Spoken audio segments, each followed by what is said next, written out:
Bonjour à toutes et à tous. Dans cette vidéo, nous allons faire la troisième et dernière partie du CM de géographie rurale sur la multifonctionnalité des espaces ruraux. Et cette fois, on va plonger un peu dans le tourisme dans les espaces ruraux. Cette partie est un peu plus longue que la précédente, mais vous allez voir, il y a des très belles photos. On parle de tourisme. Au moins, j'ai essayé de vous faire voyager un petit peu.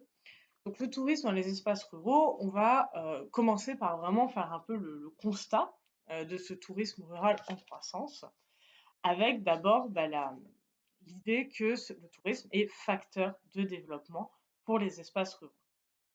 Donc déjà, qu'est-ce qu'on appelle le tourisme? Le tourisme, en fait, c'est tout voyage hors du domicile habituel pour au moins une nuit. C'est pour ça que ça se calcule en nuitées, c'est-à-dire chaque nuit passée hors du domicile habituel, et au maximum pour un an. Au-delà d'un an, on considère que c'est une migration. Et ça, c'est la commission statistique de l'ONU qui fait ce choix. C'est au moins une nuit et pas plus d'un an. Et donc le tourisme peut avoir plusieurs motifs. Ça peut être des vacances, hein, prendre des vacances, mais ça peut être aussi lié à la santé, il peut y avoir du tourisme de santé, ou lié aux affaires, tourisme d'affaires. En fait, le tourisme, c'est pas en fonction du motif, c'est le fait que ce soit pour une activité non rémunérée. Et le tourisme rural, puisqu'on s'intéresse aux espaces ruraux, il se caractérise par des hébergements spécifiques, par exemple des gîtes ruraux ou du camping à la ferme. Donc voilà, on a quelques caractéristiques. Et de manière générale, les espaces ruraux touristiques, ceux qui arrivent à attirer des touristes, sont des espaces ruraux caractérisés par un fort dynamisme économique. Effectivement, c'est parce que le tourisme, c'est une source de revenus importante pour les populations locales. On est sur une catégorie d'activités qui a ce qu'on appelle une forte capacité d'entraînement de l'économie. C'est-à-dire que pour des touristes, il y a beaucoup d'activités qui sont induites, que ce soit l'hôtellerie pour les hébergements, ça peut être la restauration, ça peut être l'artisanat, ça peut être les souvenirs, plein de choses, les visites, les guides. Euh, En fait, pour une activité touristique, ça crée beaucoup d'emplois, beaucoup plus par exemple que par exemple, les activités d'extraction d'hydrocarbures qui sont beaucoup moins créatrices d'emplois et qui ont une moins forte capacité d'entraînement de l'économie. Et en plus, autre aspect qui fait que les espaces ruraux touristiques sont dynamiques, c'est parce que la création d'infrastructures pour les touristes bénéficie aussi aux populations locales. C'est le cas des routes, c'est le cas des commerces, ou peut-être de l'accès à Internet. Voilà, ces infrastructures qui permettent d'attirer les touristes ont quand même un aspect aussi positif pour les populations locales. Alors, concernant le tourisme, il faut noter qu'il y a une dissymétrie qui est très forte entre les pays développés et les pays en développement, et cette dissymétrie, elle est sur plusieurs aspects. Déjà dans l'accès au tourisme entre les habitants, hein, qui commence qui est importante pour les pays développés, importante de plus en plus aussi pour les pays émergents, mais seule une minorité de la population des pays en développement peut avoir accès au fait de pouvoir faire du tourisme eux-mêmes. Mais cette dissymétrie, donc dans l'accès au tourisme, elle se double d'une dissymétrie dans les pays d'accueil. Et là, c'est les pays développés qui restent les plus touristiques. Alors là, j'avais fait plusieurs diapos pour voir un peu quels sont les pays les plus touristiques, donc dans l'ordre. Donc ici, je ne sais pas si vous connaissez, c'est la cité de Carcassonne. Donc le pays le plus touristique, c'est la France. Ici, vous avez une photographie des grands parcs américains. Donc deuxième pays le plus touristique sont les États-Unis. Là, je pense que vous reconnaissez la Grande Muraille de Chine. Troisième pays le plus touristique, la Chine. Ici, bon, cette plage, elle pourrait correspondre à beaucoup de pays du bassin méditerranéen, mais on est en Espagne, quatrième pays le plus touristique. Et ici, vous avez une photographie de la Toscane en Italie. L'Italie, cinquième pays le plus touristique. Et c'est simple, ces 5 pays les plus touristiques, ils accueillent un tiers des touristes du monde entier. Donc il y a vraiment une concentration dans quelques pays, vous voyez, développés et émergents. Cette carte, fascinante aussi, elle a été faite à partir des lieux les plus photographiés en recensant les photographies localisées sur Instagram. Et donc, les créateurs de cette carte se sont dit que ça permettait de voir un petit peu quels étaient les lieux les plus touristiques en voyant ce qui était le plus photographié, le plus mis en avant. Et ce qu'on voit, c'est que les contrastes peuvent être très forts à l'intérieur d'un même pays. le tourisme est réticulaire, c'est-à-dire il y a des zones qui sont touristiques, mais c'est pas justement, c'est pas des zones, c'est des points. C'est pas un tourisme zonal. On va pas visiter la France et quadriller la France entière. On va aller d'une zone qu'on trouve intéressante vers vers un autre point. Et donc il y a des espaces qui sont privilégiés. C'est le cas des littoraux. Ça se voit très bien. Là, j'ai zoomé sur l'Europe qui est donc la zone la plus touristique. On voit très bien ressortir les littoraux. Regardez l'Espagne, le contour des littoraux de l'Espagne et du Portugal. On voit que c'est bien là que ça concentre les activités. C'est pareil pour la France, c'est pareil pour les Balkans. Voilà. Il y a une concentration forte des littoraux, enfin, une concentration forte du tourisme plutôt sur les littoraux. Donc voilà pour un peu l'état des lieux du tourisme et des dissymétries qui existent. On va s'intéresser maintenant pourquoi certaines zones rurales sont plus attractives que d'autres pour le tourisme. Alors déjà, qu'est-ce qui va attirer? Bon, déjà, il y a un enjeu qui est, avant l'attraction, c'est la possibilité d'accès. Les zones bien reliées sont de fait plus touristiques parce que c'est plus simple de s'y rendre. Ensuite, qu'est-ce qui est attractif? Bah, déjà les paysages, c'est un premier aspect. Les paysages dans les espaces ruraux, voire on va dire naturels entre guillemets, sont considérés comme préservés, même lorsqu'ils sont agricoles, hein, comme vous aviez vu la photographie de la Toscane. C'est pas parce que ça a été exploité par l'homme qu'il n'y a pas une impression de naturalité. Parce qu'en fait, cet attrait pour les paysages, il naît de l'opposition à la ville. Ça peut être aussi un attrait pour le patrimoine, qui à ce moment-là est perçu comme le témoin d'une identité rurale ancrée dans un territoire spécifique. Et ça, par exemple, ça se voit à travers l'architecture. Donc ça peut être aussi le patrimoine rural. Et puis ça peut être aussi la culture locale, ce qu'on appelle le patrimoine immatériel.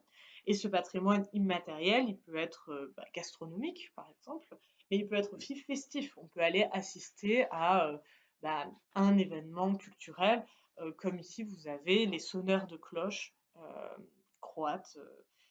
Alors là j'ai mis Serbie, mais ça devait être en Croatie plutôt, je me suis trompée dans l'intitulé et ou les fest-noz en Bretagne pour quelque chose de plus près. Voilà, pour les facteurs d'attractivité, c'était plus rapide. On va voir maintenant que c'est un phénomène qui est récent, le tourisme, notamment le tourisme dans les espaces ruraux, puisque le tourisme au début se concentrait plutôt vers les villes, qui concentraient les monuments historiques par exemple. Là, le tourisme dans les espaces ruraux est plutôt récent et en Europe, on situe le début du tourisme rural dans les années 60-70. Et en France, par exemple, les premières régions rurales qui attirent des touristes, c'est la Dordogne, l'Ardèche ou le Larzac. Vous avez une photographie ici, le plateau du Larzac. Et puis dans les autres pays d'Europe, ça va être par exemple la Toscane en Italie, ça peut être l'Écosse au Royaume-Uni ou l'Andalousie en Espagne. Et ce qui est intéressant, c'est que ces premières régions rurales à attirer des touristes sont aujourd'hui encore très touristiques et l'économie, le tourisme est un moteur essentiel de l'économie. Je vous donne l'exemple de l'Andalousie. Un emploi sur trois en Andalousie est un emploi lié au tourisme. Alors bien sûr, ces premières régions à avoir été touristiques et qui sont donc maintenues comme touristiques, ça amène des fois à des situations de saturation. L'île de Skye, que vous avez sur la diapositive, donc en Écosse, c'est un des hauts lieux du tourisme en Écosse et au Royaume-Uni de manière générale, et c'est un espace à l'origine de faible densité, hein, vous voyez très bien sur cette photographie. Sauf que une faible densité de bâti, ça fait assez peu d'hébergement potentiel touristique.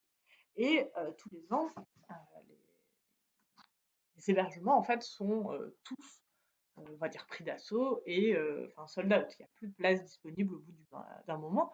Et donc, ça amène à des situations où, on va dire, des touristes peu prévoyants se retrouvent sans possibilité de se faire héberger le soir et ça amène à des situations un peu absurdes où l'armée du salut doit ouvrir un gymnase pour héberger des touristes qui ne trouvent pas de logement, par exemple. Donc on a une saturation.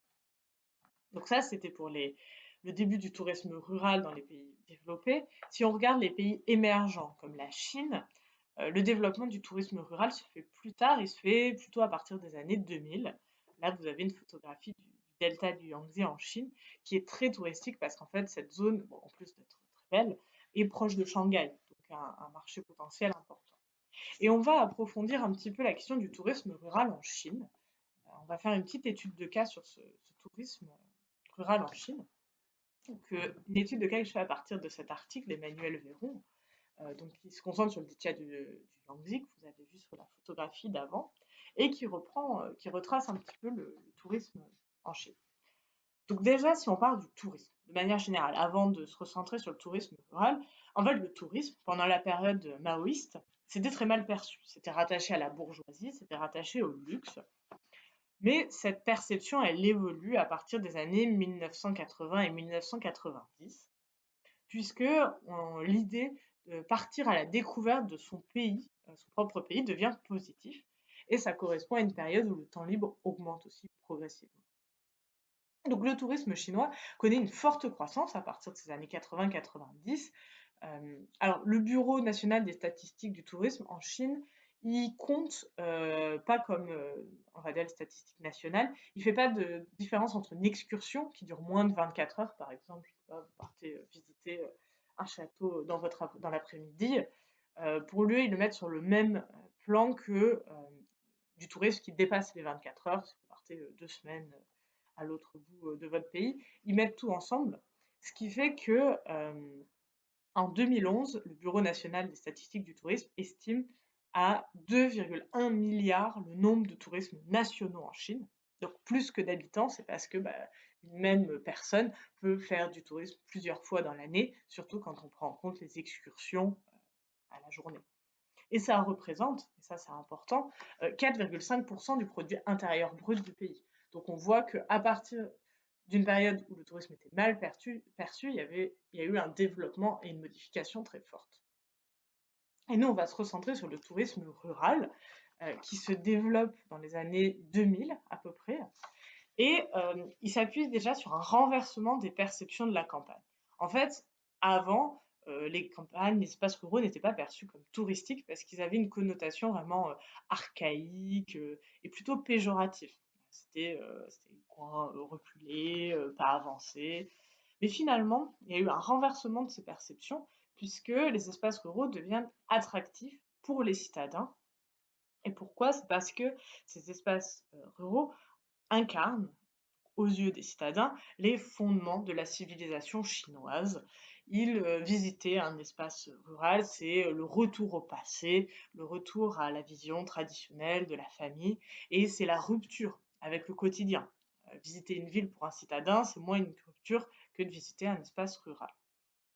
Et donc, dans cet article, Emmanuel Véron dit que les, le, l'augmentation du tourisme dans les espaces ruraux est à relier à la volonté d'une rencontre avec une ruralité identitaire, avec voilà ce que je disais, l'idée qu'on retrouve les fondements de la civilisation chinoise en allant dans les espaces ruraux.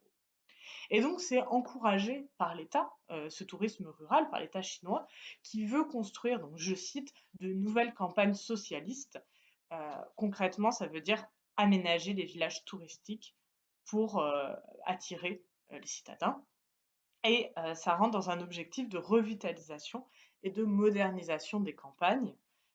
Et donc, dans le plan quinquennal de 2006, il y a d'inscrit la nécessité de réédifier des villages situés à proximité des villes. Donc un objectif de 10 000 villages qui doivent être reconstruits à proximité des villes pour devenir des lieux touristiques. Et ça permet, donc l'objectif pour l'État, c'est une intégration ville-campagne, puisque les touristes viennent essentiellement des villes, notamment parce que les habitants des villes ont plus de moyens et donc plus de possibilités de faire du tourisme. Sauf que la conséquence, c'est que ces espaces ruraux, qui sont visés par cet objectif de modernisation et de revitalisation des campagnes pour en faire des lieux de tourisme, euh, ils deviennent les lieux vitrines d'une nouvelle ruralité qui n'est pas une ruralité réelle, mais une ruralité fantasmée, celle que veulent voir les touristes. Et donc, l'État va rénover les villages sous forme de villages modèles Il va y avoir une sorte de muséification qui va idéaliser la réalité pour plaire aux touristes. Ça va parfois transformer complètement en fait ces espaces. Certains hameaux entiers vont être reconvertis en gîtes ruraux pour les citadins. Euh, Certains espaces vont devoir conserver des techniques traditionnelles qui répondent mieux aux attentes touristiques, plus folkloriques, disons, qu'une modernisation. Donc ça va être un premier aspect, celui de la muséification. On va faire des villages qui sont censés ressembler aux villages d'avant. Et puis un autre aspect, c'est que l'État va aussi essayer de mettre en avant son programme de modernisation des campagnes et dans ces villages touristiques installer par exemple des équipements comme les panneaux solaires, puisque ça devient un outil de légitimation pour le parti de montrer qu'il s'occupe des campagnes et c'est ce que verront les touristes citadins qui arrivent dans ces villages et qui verront des panneaux solaires financés par l'État. Voilà. Donc ça devient des villages vitrés. Voilà pour l'exemple de la Chine. On va faire la deuxième partie de cette partie en s'intéressant aux différentes formes de tourisme rural. On a dit le tourisme rural, mais en fait, il y a plusieurs manières de faire du tourisme rural. Et déjà, on va commencer par le plus répandu, c'est l'écotourisme, qu'on appelle aussi le tourisme vert. Globalement, c'est un tourisme qui est fondé sur la valorisation des paysages. Dans le terme écotourisme, on met en avant la volonté de durabilité, c'est-à-dire de conservation de l'environnement, de développement pour les populations locales. Euh, Ça va être un tourisme qui se caractérise par des pratiques sportives, par exemple la randonnée, le canyoning, l'escalade, ou alors des pratiques contemplatives, pour observer les paysages, des promenades en bateau, des lieux d'observation de la faune et de la flore. Et ce type de tourisme, d'écotourisme ou de tourisme vert, il va être favorisé par des hauts lieux identifiés comme particulièrement somptueux et préservés. C'est par exemple le cas des parcs naturels qui sont identifiés. Ici, je vous ai mis la carte. C'est les lieux du patrimoine mondial de l'UNESCO. Donc des hauts lieux identifiés comme particulièrement dignes d'être visités. Donc voilà, ça guide un peu certains touristes. Et par exemple, on va prendre l'exemple du Costa Rica. Le Costa Rica, donc en Amérique centrale, c'est un pays qui est emblématique pour l'écotourisme parce que c'est un pays qui s'est très tôt tourné vers. C'est devenu son argument marketing pour le tourisme. C'est le premier pays le plus visité en Amérique centrale et ça s'explique par la volonté de mettre en valeur le patrimoine naturel. Vous pouvez voir cette diapositive, effectivement, ça a l'air magnifique. Si on regarde, déjà vous avez, si vous cherchez le site de tourisme du Costa Rica, vous arrivez très vite sur une certification pour du tourisme durable. Ça a été un argument vraiment marketing qui s'appuie sur cette durabilité. On voit aussi que l'indice de compétitivité du voyage et du tourisme, eh ben, le Costa Rica arrive 6e à l'échelle mondiale. Donc on voit que le tourisme a été un réel axe de développement territorial soutenu par l'État et voilà, avec une volonté de mettre en avant les ressources naturelles, notamment. Est-ce que vous pouvez les regarder ici, hein, c'est des scores qui sont élevés sur les ressources naturelles et sur la volonté enfin, c'est pas ça qui le montre le mieux, mais c'est une vraie volonté de mettre en avant un tourisme durable. Alors, cet écotourisme, là je quitte le Costa Rica, je regénéralise, cet écotourisme, il y a une volonté de durabilité, ça ne veut pas pour autant dire que c'est toujours fructueux, hein. Ça n'empêche pas la surfréquentation de certains lieux. Vous connaissez l'expression victime de leur succès, il y a des lieux qui sont magnifiques et donc qui attirent, et donc il y a trop de gens. Et donc ce qui était de l'écotourisme, je vous ai mis par exemple l'exemple de la baie d'Along au Vietnam. Euh, voilà ce que les agences de voyage vous vendent, hein. Vous louez un petit bateau, vous passez la nuit dans la baie au milieu de ces formations rocheuses spécifiques. En réalité, vu que toutes les agences de voyage vendent ça, vous vous retrouvez dans une baie sur un bateau de croisière avec 10 autres bateaux de croisière qui sont au même endroit parce que tout le monde a envie de faire ça en fait. Et ça pose des problèmes, des problèmes écologiques, hein, de surfréquentation. vous allez avoir des eaux qui vont être polluées, vous allez avoir des détritus qui flottent et donc ça va vraiment à l'encontre, déjà de ce qui a été vendu par les agences de voyage, mais surtout à l'encontre, de la soutenabilité de ce tourisme qui se revendiquait pourtant, de l'écotourisme. On a également de l'agrotourisme. Alors l'agrotourisme, c'est celui qui se concentre sur la valorisation de l'agriculture locale et des produits du terroir. Par exemple, plein d'exemples, hein, vous pouvez penser à plein d'autres, mais le rhum dans les Caraïbes, l'huile d'olive en Grèce, le whisky en Écosse, l'argan au Maroc, le foie gras dans le sud-ouest français, n'importe quel fromage. Enfin, vous avez voilà, l'idée que des gens vont venir visiter une région pour son patrimoine gastronomique notamment. Et cet agrotourisme, c'est vraiment un facteur de développement pour l'économie rurale. C'est souvent accompagné par des loisirs comme des visites guidées ou des événements festifs, la foire de quelque chose. Et donc cette valorisation du terroir et du territoire est vraiment spécifique à un tourisme rural. Je vais développer un peu l'exemple de l'œnotourisme, hein, c'est écrit ici.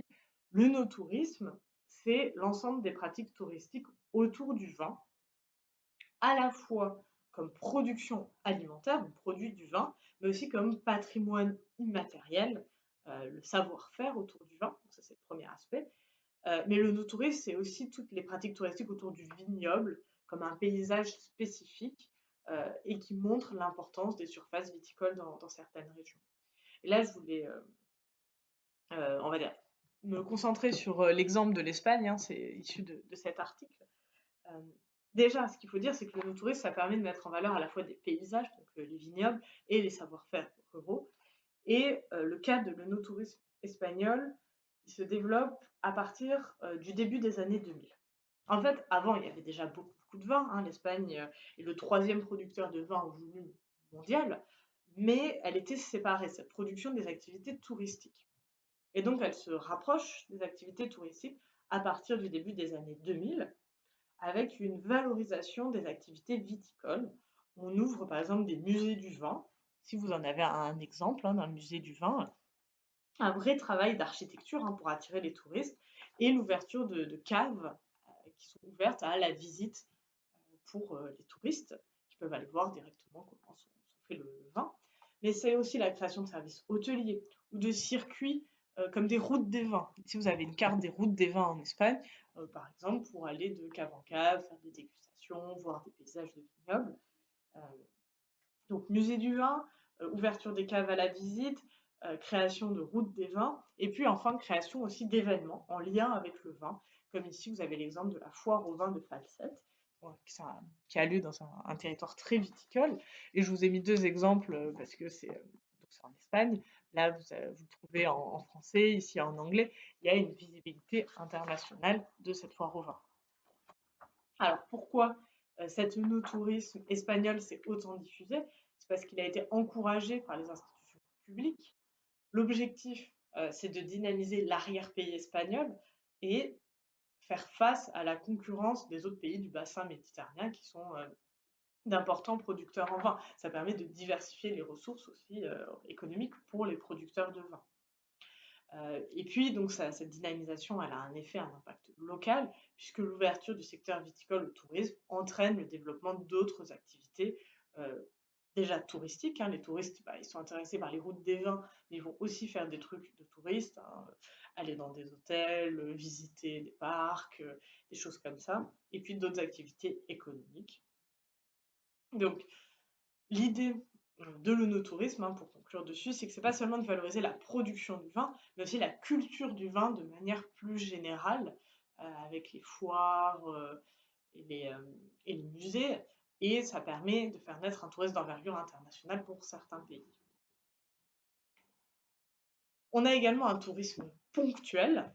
Ponctuel, c'est une remarque géographique, c'est-à-dire qui se concentre sur un point précis de l'espace. Puisqu'on a vu que les touristes dans l'espace ruraux peuvent être diffus, hein. Par exemple, la route des vins, elle s'étend sur un espace important. Les tourismes de paysage, d'agrotourisme, ça peut être sur des parcs naturels entiers, sur des grands espaces. Mais il peut aussi, ce tourisme, être ponctuel et se concentrer sur un lieu précis. Par exemple, sur un monument d'intérêt historique, un château, une abbaye, ou lié à la mémoire. Je vais vous donner l'exemple d'Auschwitz en Pologne.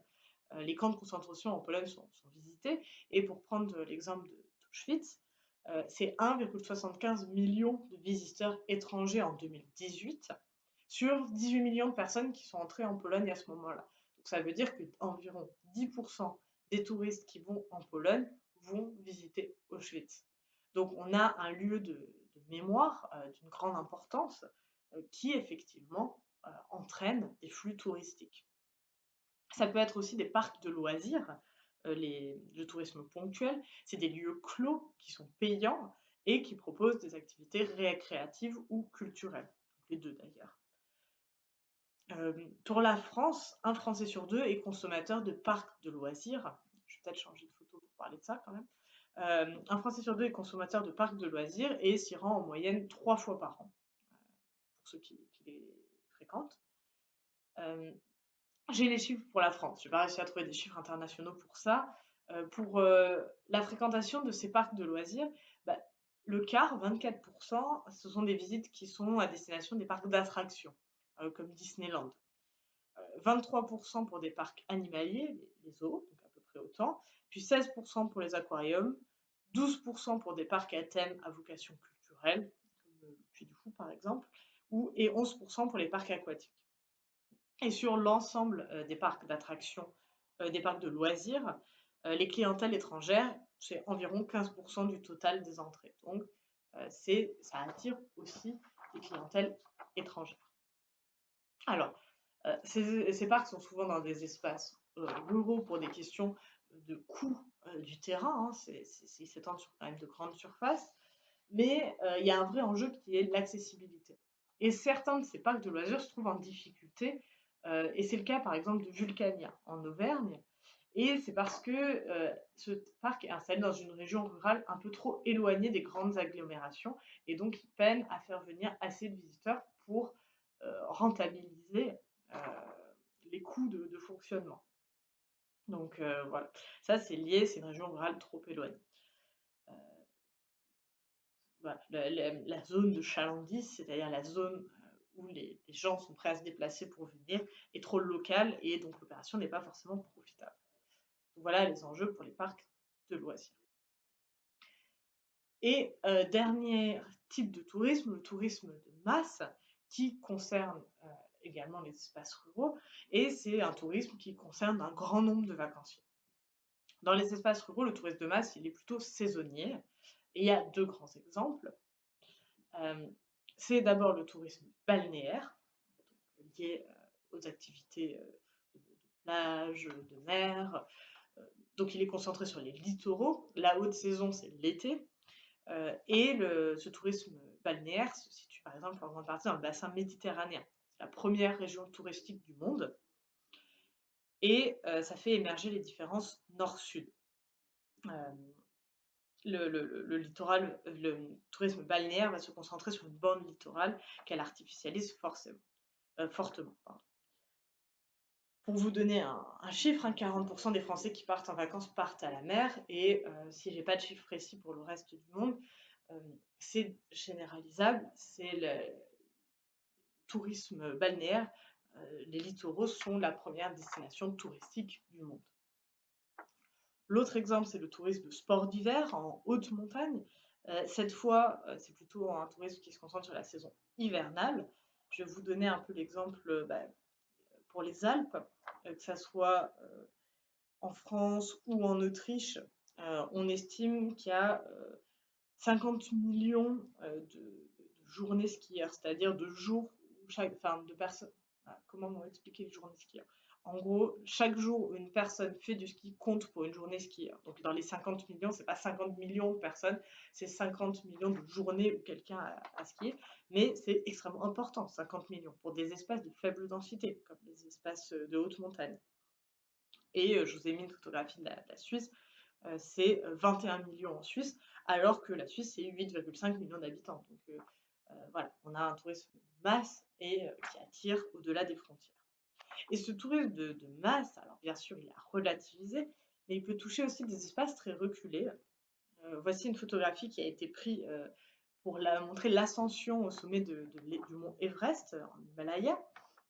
bah, il y a de plus en plus de gens qui entreprennent cette ascension, qui est extrêmement difficile, c'est le plus haut sommet du monde et on pourrait imaginer que, bah, il y a très peu de gens et de fait, il y a pas énormément de gens, en tout, en 2019, il y a eu 885 personnes qui ont tenté l'ascension du mont Everest, mais le problème, c'est que les conditions pour qu'elles soient favorables, il y en a pas beaucoup dans l'année et donc les gens partent en même temps. Par exemple, en mai 2019, il y a eu, plus de 150 personnes qui sont parties le même jour, en même temps et donc bah, ça crée, bah, des embouteillages au sommet de l'Everest, comme vous pouvez voir là et puis ça crée aussi une pollution importante. En 2018, il y a eu 31 tonnes de déchets qui ont été descendus par des équipes de nettoyage sur le long de la route pour accéder à l'Everest, dont, pour finir de manière glamour, un tiers d'excréments humains qui étaient donc sur cette route-là. Donc c'est un espace où on n'imagine pas vraiment du tourisme de masse, mais comme tous les enjeux de population et de surpopulation, c'est toujours relatif à l'espace dans lequel on se trouve, dans lequel on se trouve. Et donc ici, il faut considérer que c'est presque un tourisme de masse. Et donc je vais terminer là-dessus pour les différentes fonctions des espaces ruraux et je vous retrouve la semaine prochaine pour parler des enjeux de préservation pour le dernier CM que moi je vous ferai. Je vous souhaite une très bonne semaine.